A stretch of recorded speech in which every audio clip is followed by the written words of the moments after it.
Agora, teve uma imagem hoje que ela é lamentável, né?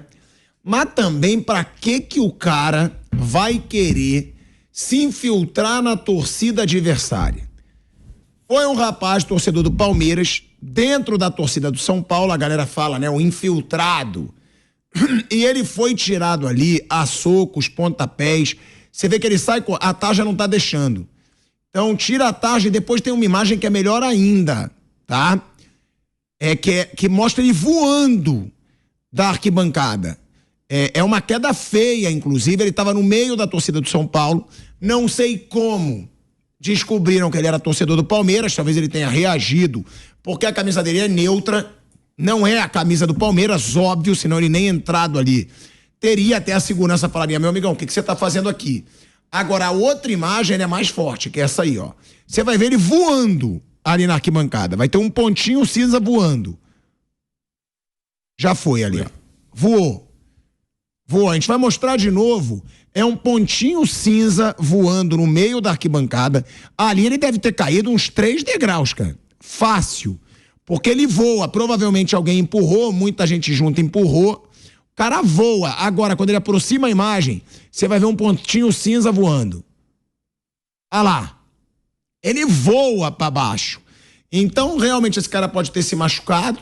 Também é aquilo que eu falo, nunca vou defender quem parte pra agressão, é uma palhaçada, podia falar, sai daqui, irmão, o que você tá fazendo aqui?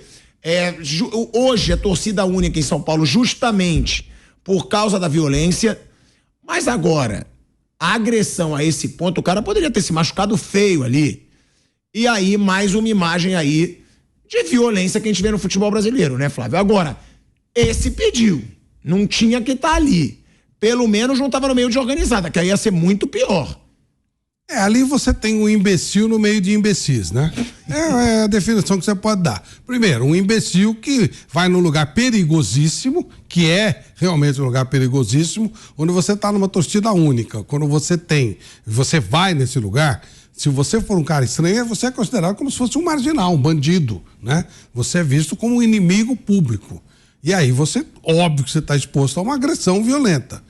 E o cara que se propõe a fazer isso é também um imbecil, porque ele acha que ele tem que bater no cara porque o cara não torce pro mesmo time que ele. Então é um imbecil no meio de imbecis. Mas realmente o cara que empurrou, poderia ter batido a cabeça, acha que o cara poderia ter morrido, bater a cabeça e morrer porque ele torce pro outro time. Ou seja, um imbecil no meio de imbecis. E você vê que pelo menos ali alguns começam a separar. Porque quando ele voa, daqui a pouco você vê vários torcedores do São Paulo, não, deixa. Tomara que não tenha se machucado feio, né? Acredito que não, senão já teria sido noticiado.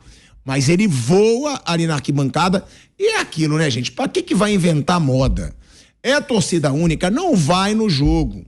Aí tem torcedor que vai, tem torcedor... Às vezes tudo bem, você quer levar sua namorada, a namorada também quer levar o namorado no estádio, ela torce para outro time, mas também não vai comemorar gol do outro, fazer alguma coisa, porque se perceberam, é porque ele fez alguma coisa, Bruno. E aí é muita burrice. O cara já tá indo na torcida rival. Porque ele é um imbecil, não resta a menor dúvida. Isso não dá nem para discutir. E sabe por que o cara vai?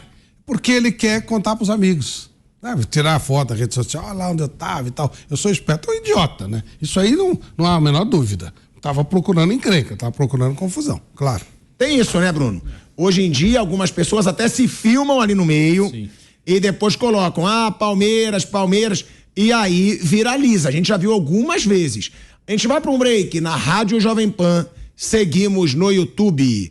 Ou seja, Bruninho, pra ele ter sido percebido, é porque alguma coisa ele fez. Que ele não foi, claro, com a camisa do Palmeiras, né? Aí, torcida única, né? Ele nem entraria. Aí, provavelmente, uma manifestação, um grito, alguma coisa, ou uma filmagem, vai saber, vira o cara filmando, falando. Não vai. A torcida única, você pode até discutir se torcida única é uma coisa certa ou não. Eu acho que era uma coisa que a segurança pública deveria garantir a presença das duas torcidas. Não conseguem, torcida única, que era algo provisório, virou algo definitivo. Ok, mas é uma outra discussão. Já que é assim, é torcida única, não vá. Para que correr um risco desse, né? Para que você vai no meio da torcida do rival? Então, claro que não justifica, você não tem que bater em ninguém porque ele torce para outro time, Mas o cara se colocou numa situação de risco por bobagem, né? Infelizmente. Infelizmente é um risco você estar no meio de uma outra torcida. Não deveria ser, mas é. E ele se colocou nessa situação por uma bobagem ali, para ver o jogo. Ok, quer ver o jogo? Ok, mas não numa situação de risco, né? Ele assumiu um risco, infelizmente, que aqui é visto quase como um crime. Você tá no meio de uma torcida adversária. Não deveria ser, mas a realidade é essa. Não, e é aquilo, né? Você tem setor neutro quando tem torcida dupla, coisa que não tem em São Paulo. Aí o torcedor pode até se misturar. Agora, se alguém percebeu ele ali, é porque alguma coisa ele fez. Ou ele fez em algum lance, ou ele reagiu, ou ele tentou fazer algum vídeo. E aí acabou resultando aí nesse episódio lamentável que a gente tá vendo. O Chacon tá lá no Morumbi. Eu posso chamar o Chacon, Pedro? Ele tá no ponto para receber a gente, porque ele tá lá na zona mista. E aí eu queria, Chaconzinho, que você trouxesse pra gente o clima no Morumbi. O torcedor ficou brabo. Foi um jogo chato, a gente já falou, mas ele ficou brabo com o empate ou não? Não, empatamos um clássico, tá tudo bem, Zubeldia chegando, Zubeldia ganhou empatou um clássico. Qual o sentimento que o torcedor São Paulino deixou o Morumbi? E se você percebeu alguma coisa aí desse infiltrado, se isso foi comentado aí no estádio, Chacon? Olha, Pilhado, um abraço para você, um abraço pro pessoal ligado aqui nesse nosso Canelada. Pois é, as minhas impressões, ao término da partida teve reclamações, mas não ao desempenho do São Paulo ou ao jogo em si, mas sim à arbitragem. Os torcedores do São Paulo não gostaram da arbitragem hoje aqui no Morumbi, muitas faltas, um jogo parado, na primeira etapa talvez poucos minutos de acréscimo diante de um jogo que foi muito travado. Reclamações que alguns jogadores poderiam ter levado vermelho, né, do Palmeiras. Enfim, a interpretação do torcedor do Morumbi nas arquibancadas estavam bem pé da vida para falar, para não extrapolar, né, mas não estavam contentes com a arbitragem do Wilton Pereira Sampaio na noite de hoje. A arbitragem que vem sendo um tema recorrente de discussões no futebol brasileiro e no clássico contra o Palmeiras, né, porque São Paulo e Palmeiras, o último jogo aqui no Morumbi, foi também um show de reclamações de arbitragem. Teve aquele caso do Belmonte inclusive encontrou com a presidente Leila Pereira, teve aquele encontro com o Abel Ferreira que estava marcado, né, digamos, agendado, a reconciliação, uma espécie de reconciliação entre os dois personagens aí fortes, um de cada equipe. Enfim, o fato é, o São Paulo depois também, quanto à questão não ouvir, a gente está comentando mais o vídeo que está circulando do torcedor palmeirense infiltrado que foi encontrado e que recebeu um certo carinho, para falar, entre aspas, né, do torcedor são paulino. Foi na arquibancada vermelha, bem onde fica abaixo, na verdade, da arquibancada, fica o nosso Vitor, o nosso cinegrafista, que estava captando as imagens do jogo, então ele não conseguiu captar essa confusão. Aconteceu bem acima, né, das cabines de TV, onde a gente estava presente com a nossa câmera e que a gente está por aqui na zona mista. Daqui a pouquinho jogadores do Palmeiras, jogadores da equipe do São Paulo vão falar por aqui. Agora, Bruno, dá para apontar pontos positivos? Teve o lance do Lázaro. Será que o Lázaro vai render no Palmeiras o que ele não rendeu no Flamengo? O Lázaro não foi, não despontou como se imaginava no Flamengo. Fez algumas boas partidas. Teve a letra do Caleri, ou seja, Caleri de novo quase deixando dele. Mas dá pra gente apontar algum ponto positivo tirando essa bela jogada do Lázaro? Bom, o São Paulo tá mais competitivo, aí eu acho que é muito também do emocional, vinha de 2 vitórias, então é um time que está conseguindo competir melhor, se bem que contra o Palmeiras sempre compete. Eu falei aqui que nesse ano o terceiro jogo é o terceiro empate, né? Então consegue competir, mas é um time que tá mais confiante, tá mais tranquilo. O Ferreirinha entrou bem no jogo, ele melhorou o time, ele é muito rápido driblador, às vezes ele erra na hora de tomar decisão, mas é um cara que dá mais velocidade pro São Paulo. Acho que o São Paulo cresceu com a entrada dele. No Palmeiras, os meninos não foram bem, né?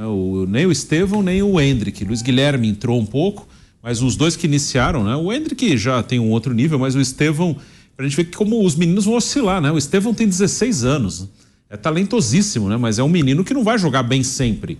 Ele jogou bem em alguns jogos esse ano, tanto que ele ganhou espaço. Hoje o Estevão joga muito mais do que ele jogava, em quantidade, eu digo, mas ele não foi bem. O Lázaro, ele tem entrado bem no time do Palmeiras, às vezes é titular, às vezes não. O Abel tá usando ele mais como um ala barra ponta esquerda, ele joga bem aberto na esquerda. No Flamengo, às vezes, ele jogava até de centroavante. No Palmeiras, ele é um ponta praticamente. E é um cara que também tem o seu espaço ali. Ele não é nenhuma surpresa quando ele entra de titular. Ele não vai ser um jogador excepcional, longe disso, mas ele pode ser útil para esse Palmeiras, né? Ele tem agradado, ele tem conseguido ganhar espaço. Desde que chegou, ele ganhou bastante espaço. E o Rômulo é um outro que o torcedor está falando. O Rômulo não joga, só entrou uma vez que veio do Novo Horizontino. Aí é uma coisa que a gente não vê o dia a dia. Aí eu vou. E o Abel é assim, né? É. O Flaco não jogava por muito tempo. Daqui a pouco. Mas o Rômulo tem desconfiança que ele talvez. É bem desconfiança porque o Abel não o coloca mesmo. Eu acho que ele ainda não deve estar muito à vontade no clube. E o Abel percebeu isso, né? O Rômulo, ele realmente não entra no jogo, só entrou uma vez. Provavelmente é um cara que ainda o Abel não tem a confiança para colocar. Não deve estar ainda muito à vontade no Palmeiras, não. Agora, pro Zubeldia, Bruno e Flávio, é um bom resultado? Eu digo Zubeldia, pro São Paulo eu já falei que não. Porque o São Paulo tá ficando ali já perto da zona do rebaixamento. Claro, não tá na zona, mas se o Vasco ganha e o São Paulo não ganha o próximo jogo, o Vasco passa o São Paulo. Tem o Fluminense. O São Paulo, ele tem o mesmo número de pontos que o Fluminense, que é o primeiro fora da zona. A situação do São Paulo não é boa. Eu sei que é o começo do campeonato, mas nunca é bom para um time grande você tá ali perto da zona do rebaixamento. Tudo bem. Ao contrário de outros anos, nenhum clube disparou ainda nesse ano. Todo mundo deu sua deslizada, tá todo mundo ali, contanto que o líder nesse momento, que é o Botafogo, tem 9 pontos. Agora, pro Zubeldia, uma vitória fora de casa pela Libertadores e um empate clássico contra o todo-poderoso Palmeiras aí dos últimos anos, é bom, por enquanto, pro Zubeldia, pra não ter pressão. Sim. Pra ele ficar ali tranquilo, sem ninguém encher o saco. Pra ele é bom? Sim, pra ele sim. Eu acho que ele vai ter um tempo pra trabalhar tranquilo. Até falava no pré-jogo com a Lívia, que o Zubeldia, aquela vitória em Guayaquil, ela foi muito importante porque praticamente classificou o São Paulo na Libertadores. Então ele não vai ter, assim, a curto prazo, algo assim muito ameaçador. A não ser que faça uma bobagem com a Águia de Marabá, que acho que isso não vai acontecer. E ainda mais em 2 jogos. Se fosse jogo único, ainda tinha mais perigo. Em 2 jogos é difícil. Então ele não tem no horizonte algo que possa ser ameaçador. O que pode ser chato assim pro São Paulo é o time começar a não pontuar. Já ele pontuou pouco até agora no campeonato, não o Zubeldia, o time, 4 pontos em 12. Se pega uma sequência, fica mais 2, 3 jogos sem ganhar, entra numa zona de rebaixamento, aí é uma coisa que incomoda. Que depois vai ter mata-mata de Libertadores, Copa do Brasil vai avançando e o São Paulo vai ter que se dividir em 3. Então é importante pontuar rápido, mas ele vai ter um tempo, até porque a torcida detestava o Carpini, então também por causa disso vão deixar o novo trabalhando, até para dizer, tá vendo? Era o outro que era ruim. Então ele vai ter um sossego, pelo menos por um tempo ele vai ter um sossego para poder trabalhar. O Zubeldia, eu encaro como bom o começo dele. Ganhou o jogo fora de casa pela Libertadores, praticamente garantiu a vaga na Libertadores, como disse o Bruno, porque vai ficar ali entre Tajeres e São Paulo. Os dois vão ficar disputando ali a liderança do grupo, quem vai passar em primeiro, quem vai passar em segundo. E teve um empate num clássico, não perdeu o clássico pro Palmeiras, que muita gente, inclusive, considerava o São Paulo favorito, mesmo sendo jogo no Morumbi. Agora, Flávio, o clássico foi chato, foi um jogo chato, mas tiveram algumas chances de gol. Poderia não ter sido 0-0, porque o 0-0 é broxante, né? Dava pra ter tido esse gol do Caleri, dava pra ter tido o lance do Lázaro, o gol do Palmeiras, teve a cabeçada do Gustavo Gomes, que o Rafael, nessa defesa ele foi muito bem, porque se ele espalma de qualquer jeito, a bola tava no pé do jogador do Palmeiras.